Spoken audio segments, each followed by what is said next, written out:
What on the street has it that people living with sickle cell cannot handle relationship, marriages, and even childbirth? My question to you is, how do you know that? What on the street has it that people living with sickle cell are not dateable? I mean, how do people come up with such things? You just sit down and you start thinking, these people cannot date anyone, these people cannot stay in a relationship, or probably you read it somewhere. I mean, where do you read it? You can drop it so that we'll get to know, so that we too will read. Or probably you've experienced it in reality, like you've seen somebody close. Come on. I remember back then, my friend Lexi, yes, he was seeing this girl back then, and to be honest with you, it's one of the relationship I really admire, because you could see the energy putting into it and all that. I too had my own fair share back then in school, and yes, it did not work based on one or two circumstances. And I think it was then we realized and we understood about the genotype thing. You know, you don't get to end up with who you want except if the person has the AA gene. And the same thing, okay, let's take for example Adekunle Gold. Whoever knew he was in a relationship with Simi, nobody ever knew if they never even got married in the first place. I mean, come on. For instance, you could just wake up one morning and you think she's dating Fowls. No, she has been with Adekunle Gold. And if she doesn't see Adekunle Gold fit to be a husband, she would never would have ended up with him. So I keep on saying it, you people cannot judge from a distance. You need to get close to a person. You get to know the person before you take action, or probably you see from different perspective. People living with sickle cell, I believe they are the best people to even date. I mean, you get to even help us reduce sickle cell in this world. Alright, let's break it now down for a bit. We get to ask, I mean, in the sickle cell community, don't you think there are guys that are more handsome than the normal people? Don't you think there are girls that have this tall, shape, curvy kind of thing that, I mean, attracts people to them? We have a lot of them around, and how do you even know you will see somebody and you are sure that the person has sickle cell? I mean, if the person doesn't tell you. So let's break this down and let's analyze it. Are you saying that there are no handsome guys, good looking guys in the sickle cell community? Are you saying there is no beautiful girls, all those curvy type of girls that are your spec in the sickle cell community?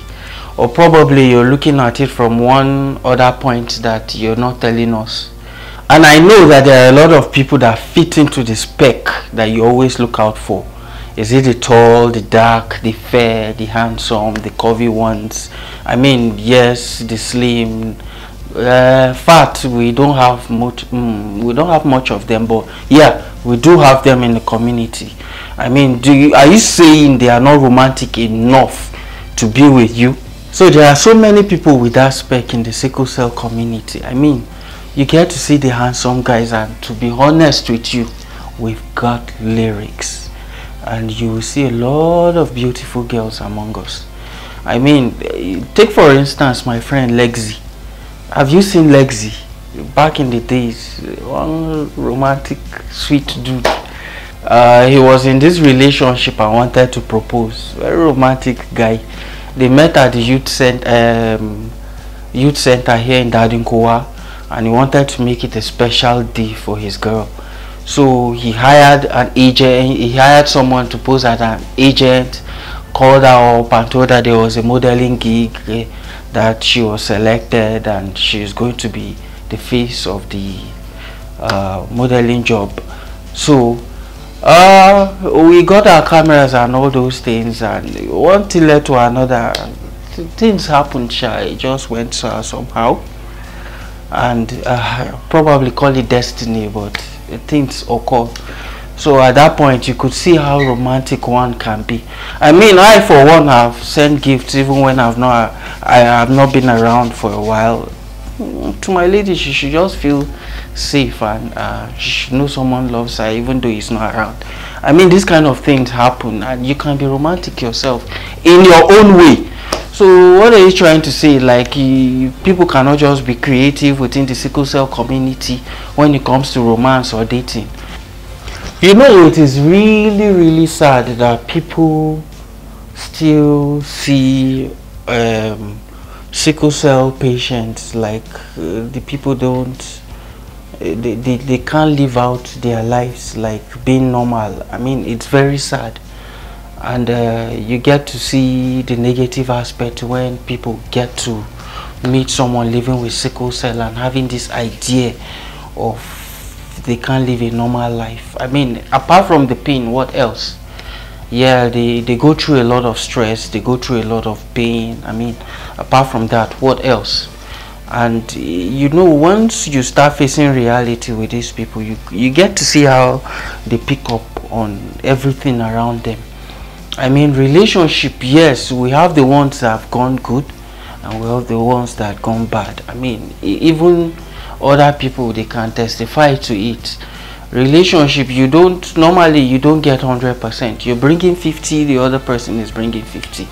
But when it comes to people living with sickle cell, I have to say on my own part, the other person will have to bring 60, because sometimes, you know, these pains can be depressing and it hurts a lot when you see you need to be there for this person, you need to do some stuff for this person, but you are limited to what you can do because of your condition.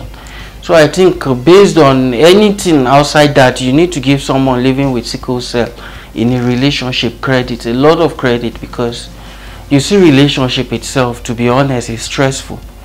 It's really stressful because you're not only putting emotional energy, you're putting physical and financial energy to it.